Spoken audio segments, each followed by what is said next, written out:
Hi viewers, welcome to our channel.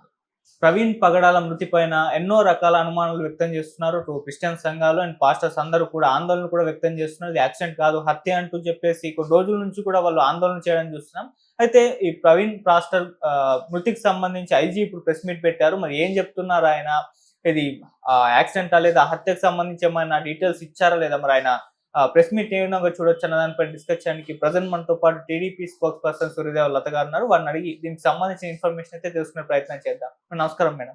నమస్తే madam, కొన్ని రోజుల నుంచి కూడా ఈ పాస్టర్ ప్రవీణ్ గారి మృతి పైన వాళ్ళు క్రిస్టియన్ సంఘాలు అందరూ కూడా ఆందోళన అయితే వ్యక్తం చేస్తున్నారు. ఇది యాక్సిడెంట్ కాదు, మర్డరే అని చెప్పేసి వాళ్ళైతే చెప్తున్నారు. మరి ఇప్పుడు ఐజీ గారు ప్రెస్ మీట్ పెట్టారు కదా, దీనికి సంబంధించి ఎటువంటి వివరాలు ఆయన అందించారు?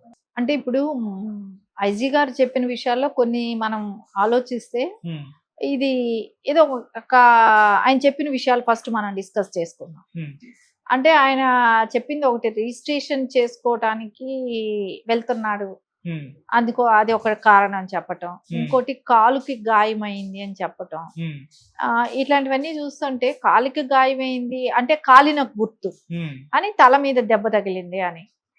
సరే 4 hours విజయవాడలో కలిశారని, ఇంకా తర్వాత వాళ్ళ ఫ్రెండ్స్ కానీ వాళ్ళని అడిగితే ఎక్కడికి వెళ్తున్నాడు, ఎప్పుడు వెళ్తున్నాడు, మీకు ఏమైనా తెలుసా ఏనంటే మాకెవరికి చెప్పడని వాళ్ళు చెప్పటం. కానీ ఇవన్నీ చూస్తుంటే ఆయన మీద అయితే నాకు తెలిసి ఇప్పటి వరకు జరిగిన ఇన్వెస్టిగేషన్ లో జిల్లా కానీ కక్షగా ఆయన మీద ఎవరు చేసినట్టయితే కనపడడం లేదు.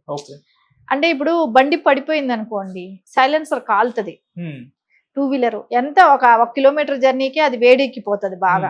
ఆయన హైదరాబాద్ నుంచి ఇంత లాంగ్ జర్నీ చేస్తున్నప్పుడు అది సైలెన్సర్ బాగా అగ్గిలాగా ఉండుంటుంది.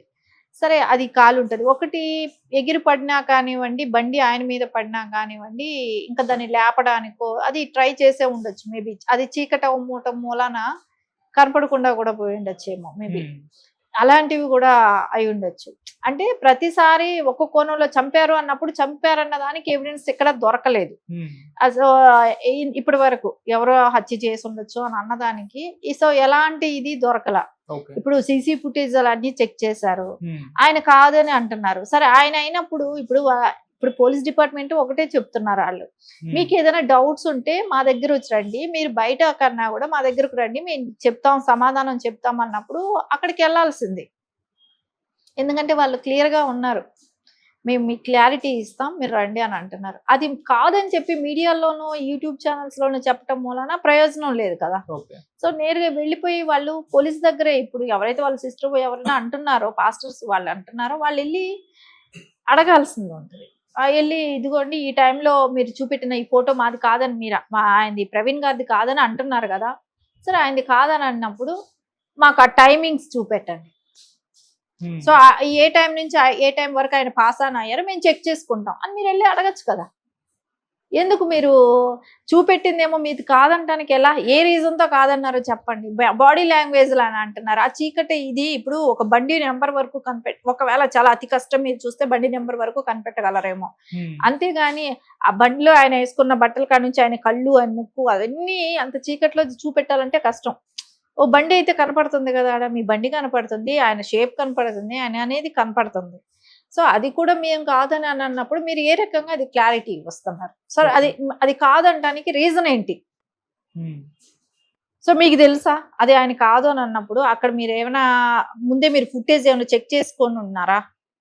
అదని చెప్పాలి కదా. మేము ముందే ఫుటేజ్ అంతా చూసాం లేదని చెప్పను, అది కూడా చెప్పలేకపోతున్నారు. అంటే ఇప్పుడు ఇది ఏమవుతుందంటే అండి, జరిగింది బాధాకరమైన విషయమే. ఇప్పుడు చాలా మంది యాక్సిడెంట్లలో చాలా రకరకాలుగా చనిపోతూనే ఉన్నారు, మనం చూస్తూనే ఉన్నాం. అంటే క్రిస్టియన్స్ కావచ్చు, హిందువులు మతి కొరవులు అయ్యవచ్చు, అదేలాగా క్రిస్టియన్స్కి కానివ్వండి, ముస్లిమ్స్కే కానివ్వండి, ఇట్లా ఎవరి గురువులు వాళ్ళకు ఉంటారు. సో మేబీ యాక్సిడెంట్లతో చనిపోతే ఇలాంటివి రావటం అనేది బాధాకరమైన విషయంగా ఉంది. ఇదేంటో మతాల మీద విధ్వంసాలలాగా రెచ్చగొట్టుకునే విధంగా మాట్లాడటం.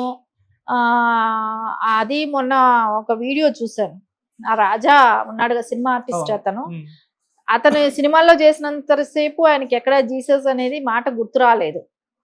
అప్పటి వరకు ఆయన బ్రాహ్మణ్గా ఉన్నాడు. సో తర్వాత ఆయన పాస్టర్గా అవటం అనేది విన్నాం. ఆయన మాట్లాడే మాటలు అయితే చాలా, అంటే ప్రవీణ్ గారు చనిపోయారనే బాధ కన్నా ఇది రెచ్చగొట్టే విధానంగా ప్రేరేపించే మాటలు ఎక్కువ మాట్లాడుతున్నారు. ప్రవీణ్ గారు చనిపోయిన బాధపడటం అనేది అందరూ బాధపడాలి. ఎందుకంటే ఇప్పుడు అతనికి ఫ్యామిలీ ఉంది, అన్ఎక్స్పెక్టెడ్గా అట్లా చచ్చిపోయాడు. సరే, అందరికీ ఒక డైనమా ఉండింది, ఎలా జరిగిందో ఏంటి అనేది మళ్ళీ క్లియర్గా ఆలోచిస్తే ఒక రకమైన ఇంకా క్లారిటీ రావాల్సింది ఇంకా కొంచెం ఉంది. సో ఇవన్నీ సర్దుమణిగటానికి టైం పడుతుంది. సో ఈ లోపల ఇతను ఒక బాధ్యత గల పౌరుడుగా ఒక సినిమా ఇండస్ట్రీలో ప్రతి ఒక్కళ్ళు సినిమా చూస్తేనే నీ సినిమాలో ఆ మాత్రం నువ్వు బతకగలిగావు, సినిమా ఇండస్ట్రీ నీకు తిండి పెట్టిందంటే ప్రతి ఒక్కళ్ళు చూస్తేనే నీకు ఫుడ్ అనేది ఇన్ని సంవత్సరాలు బతకగలిగావు. అలాంటి ఇండస్ట్రీలో బతికిన వ్యక్తి నువ్వు, ప్రతి వాళ్ళు చూస్తేనేగా సినిమా అనేది వెళ్తుంది. అలాంటి ఇది బతికిన వాడివి ఈ రోజున నువ్వు ఎలా అలా మాట్లాడతావు? రెచ్చగొట్టే మాటలు మాట్లాడటం అనేది కరెక్ట్ కాదు కదా. అతను ఏం మాట్లాడాడంటే వాళ్ళలో ఒక చైతన్యం వచ్చిందంట, ఈ రోజు ఏకమయ్యారంట. ఏం జరిగిందని, ఏమి ఇప్పుడు ఎవరైనా అక్కడ చంపారని చెప్పడానికి ఏమీ ఎవిడెన్స్ లేదు. ఎందుకు రెచ్చగొడుతున్నారు? రెచ్చగొట్టి ఎవరిని ఇప్పుడు ప్రశాంతంగా ఉన్న రాష్ట్రాలని ఎందుకు విధ్వంసాలు రెచ్చగొడుతున్నారు? అంటే ప్రజలు సంతోషంగా ఉండటం నచ్చట్లేదా? ఎవరి పనులు, ఎవరి బాధ్యతలు, ఎవరి పనులు వాళ్ళకు ఉంటాయి. సరే, జరిగింది ఏంటనేది నిజ నిజాలు తెలిసిన రోజు దాని తగ్గ రియాక్షన్ అనేది ఉంటుంది. ఇప్పుడు బాబు గారు, చంద్రబాబు నాయుడు గారు కూడా సీరియస్గా దీని గురించి పోలీస్ డిపార్ట్మెంట్కి ఇన్వెస్టిగేషన్ ఖచ్చితంగా నిబద్ధతతో చేయాలి, న్యాయం బయట రావాలనేది ఆయన చెప్పిన వాళ్ళకి ఇచ్చిన గైడెన్స్ అలా ఉన్నాయి. సో నువ్వు ఎందుకు రెచ్చగొట్టే మాటలు మాట్లాడతావు? అది కరెక్ట్ కాదు కదా. ఇవన్నీ ఏంటంటే కొంతమందికి ఏదో ఆయన చనిపోయిన దాని బాధ కన్నా వీళ్ళ పబ్లిసిటీ పెరిగిపోతుంది. ఇది చాలా తప్పు. ఇప్పుడు చనిపోయిన బాధ ఎవరికి ఉంటుంది? మీకు కాదు, వాళ్ళ కుటుంబ సభ్యులకి. మెయిన్ మీకు ఓన్లీ పబ్లిసిటీ కావాల్సి వస్తుంది. ఇక్కడ వాళ్ళ కుటుంబ సభ్యులకి మనిషిని కోల్పోయిన బాధ వాళ్ళల్లోనే ఉంటుంది. వాళ్ళకి ఎందుకు జరిగింది, ఏం జరిగిందని వాళ్ళు ఒక ఇన్వెస్టిగేషన్ కి కోఆపరేట్ చేస్తే, ఒకవేళ ఆస్తుల తగాదాలు ఏమైనా, అంటే ఇప్పుడు రిజిస్ట్రేషన్కి వెళ్తా ఉన్నారని తెలిసింది. సో ఆ రిజిస్ట్రేషన్ తో వాళ్ళతో ఏమైనా ముందు నుంచి ఏమైనా ఆ సైట్లో ఏమైనా ప్రాబ్లం ఉన్నాయా, ఎలాంటిది ఏమైనా ఉందా, బిజినెస్ ఎవరిదైనా డీలింగ్స్ ఉన్నాయా, ఆయన యాక్చువల్లీ అయితే బాగా పెద్ద బిజినెస్ చేస్తుంటారు అనేది విన్నాం. సో అలాంటప్పుడు ఒక చిన్నపాటి బిజినెస్లు చేస్తూ ఉంటేనే కొంచెం శత్రువులు ఉంటూనే ఉంటారు. సో బాగా పెద్ద బిజినెస్లు చేసే అట్లాంటి వ్యక్తికి, బిజినెస్లు చేసే వ్యక్తికి ఒకవేళ అలాంటి రకమైన శత్రువులు ఉన్నారా, ఇలాంటివన్నీ ఇప్పుడు డిస్కస్ చేసే విధానాన్ని అంతా డైవర్ట్ చేసే మతాలకు మార్చకండి. హిందువుల్ని ఇది వరకు చాలా రకాల రెచ్చగొట్టారు, చాలా రకాలుగా రెచ్చగొట్టారు. కానీ ఏ రోజు కూడా చంపాలి అని అనుకొని ఉంటే ఎంతో మంది చనిపోయి ఉంటారు, కానీ ఎక్కడ జరగలేదు కదా. ఇప్పుడు ప్రవీణ్ గారు అని అంటే నిజం చెప్తున్నా, ప్రవీణ్ గారు అంటే వాళ్ళకి తెలిసి ఉండొచ్చేమో. హిందువులు ప్రతి వాళ్ళు మీరు సీతాదేవిని అది అన్నారు ఇది అన్నారని వీళ్ళే మాట్లాడుతున్నారు, కానీ అవన్నీ కూడా ఎవరికి తెలియదు పెద్దగా, ఎవరు తెలియదు. ఇప్పుడు చనిపోయినాక ఆయన ఎవరనేది తెలుస్తుంది చాలా మందికి ఏంటంటే వాళ్ళకి తప్ప, అంటే ఒక క్రిస్టియన్ మతంలో అది కూడా కొంతమందికి తెలిసి అందరికీ తెలియాలనేది ఏమీ లేదు. ఇప్పుడు కొంతమందికి హిందువులకైతే అసలు తెలిసే ఛాన్స్ లేదు, పెద్ద తెలియదు. అలాంటిది ఆయన్ని చంపేస్తే ఎవరికేం వస్తుందండి? దీని మూలాన ఏమైనా ఉద్ధరించడానికి దేశం ఏమైనా ఉద్ధరించబడుతుందా, రాష్ట్రాలు ఏమైనా అభివృద్ధి పడతాయా, ఏం లాభమో చెప్పండి? దాని మూలాన ఇంకా విధ్వంసాలు రెచ్చగొడతారనేది తెలుసు కదా, హిందువులకైనా తెలుసు కదా. అట్లాంటిది ఎప్పుడూ కూడా జరగదు.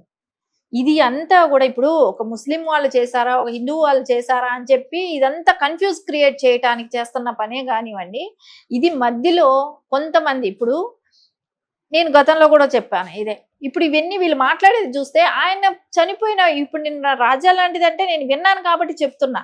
ఆయన మాట్లాడిన దానిలో మీరు చూడండి, ప్రవీణ్ గారికి బాధ కన్నా, ఆయన చనిపోయారనే బాధ కన్నా ఆయన రెచ్చగొట్టే మాటలే ఎక్కువ కనపడ్డాయి. మేము ఒక శక్తి అయ్యాం, ఒక యూనిటీ అయినాం, ఒక ఇదైనాం, ఇవి కాదు కదా. ఆయన చనిపోయిన దానికి మీ బాధ అనేది వేరు, అంతేగాని ఏమి జరిగిందనేది మీకు రిపోర్ట్ రాకనే ఎలా రెచ్చగొడతారు? ఇప్పుడు మనకు తెలిసిన వాళ్ళు ఎవరైనా ఏదైనా ఇన్సిడెంట్ అట్లాంటివి అయినా అయితే ఎక్కడెక్కడి నుంచో వస్తారు చూడటానికి. అక్కడి నుంచి వచ్చాం, ఇక్కడి నుంచి వచ్చాం, ఇది చేస్తాం అది చేస్తాం అలాంటివి అంటే బెదిరిస్తున్నట్టుగానే అనిపిస్తుంది కదా. అంటే ఎవరిని బెదిరిస్తున్నట్టు? ఇది కరెక్ట్ పద్ధతి కాదు. పద్ధతిగా అంటే తప్పు ఎవరు చేసినా తప్పే కాదనట్లేదు, అట్లాంటివి జరిగితే. కానీ అలాంటివి జరగలేదు కాబట్టి దీన్ని ఈ పోలీస్ చూస్తుంది. సో ఇన్వెస్టిగేషన్ జరుగుతుంది. అది మీకు రిపోర్ట్ వచ్చే వరకు ఆగండి. దానిలో అసలు వేరే, దానికి వెనకాల మీరు ఒకవేళ బండ్లలో మేబీ గుద్దుంటారనేది కూడా అనుకున్నారు కదా, అది కూడా చెక్ చేశారు కదా. మళ్ళీ కొంతమంది వాళ్ళే చెప్తున్నారు, ఇప్పుడు మామూలుగా అయితే హిందువుల పూజారులకైతే తాగారా అని అంటే తప్పు, తాగరు, మాంసం భక్షించకూడదు అనేది హిందూ సిద్ధాంతంలో ఉంటది కాబట్టి పెద్ద ప్రాబ్లం. అదే క్రిస్టియానిటీలో తాగుడు అనేది వాళ్ళకి అది కామన్. ఒకవేళ మీద మేబీ డ్రింక్ చేసి ఉన్నారు ఆ టైంలో. ఇప్పుడు రకరకాలు ఉంటాయి. సో ఒకవేళ నిద్రమత్తులో ఉన్నారా, నిద్ర కళ్ళు మూతలు పడుతున్నాయా, టైమింగ్ ఆ టైమింగ్ కదా. సో ఇట్లా అన్ని రకాల కోణాల్లో ఒకసారి మనం పాజిటివ్ వేలో ఎందుకు ఆలోచించలేం? ఎందుకు దీన్ని ప్రొలాంగ్ చేసి ఆయన మీద బాధ కన్నా మీకు సింపతి కన్నా ఆధిపత్యం సాధించాలనే ఇది ఎక్కువ అవుతుంది ఇక్కడ. మనం చూస్తుంటే ఆయన మీద బాధని వ్యక్తపరిచేది చాలా వరకు కొంతమందే కనపడుతున్నారండి. ఈ సోషల్ మీడియా ఇప్పుడు అవన్నీ చూస్తుంటే ఏదో మేము ఆ మతాన్నో ఈ మతాన్నో బ్లేమ్ చేయటం, మేము గొప్పని చూపెట్టుకోవటము, ఇలాంటి పనులే జరుగుతున్నాయి. ఇది కరెక్ట్ పద్ధతి కాదు. దీనికి యాక్చువల్లీ అంటే ఫుల్ స్టాప్ పెట్టాలని అంటే అందరం సమాజంలో ఉండాలి, అందరం కలిసి పెట్టాల్సిందే. టైం ఇవ్వండి. ఇప్పుడు ఆల్రెడీ ఏం జరిగింది ఏంటనేది ఈ రోజు చెప్పారు, ఐజీ గారు చెప్పారు. సో మీకు ఏమైనా డౌట్లు ఉంటే వాళ్ళ దగ్గరకు వచ్చి కనుక్కోమంటున్నారు, వెళ్ళండి. ఇప్పుడు మీరు ఇప్పుడు వాళ్ళ రిలేటివ్స్ ఉంటారు, ఆయనకి నియర్ గా ఉన్న స్నేహితులు ఉంటారు, ఒక టీమ్ గా 3-4 వెళ్ళండి. ఏమైంది, ఎట్లా, వాళ్ళు చూపించిన ఫుటేజ్ కరెక్టా కాదా, మీకు డౌట్ ఉంటే ఇంకా 2-3 గంటలు వెనక్కి వెళ్ళో ముందుకొచ్చో చూసుకోండి. అప్పుడు మీకు క్లారిటీ వస్తుంది కదా. అంతేగాని దీనికి వాళ్ళని వీళ్ళని రెచ్చగొడితే ఇప్పుడు ఏమవుతుందంటే అండి, చాలా సెన్సిటివ్ విషయం ఇది. దీని మూలాన విధ్వంసాలు రెచ్చగొట్టడం అనేది కరెక్ట్ కాదు. సో ఎవరికి మంచిది కాదు ఇది. సో ఖచ్చితంగా దీని గురించి ఆలోచించాలి. ఇట్లాంటివి రెచ్చగొట్టే మాటలు మాట్లాడడం అనేది తగ్గించుకోవాలి ఎవరైనా సరే.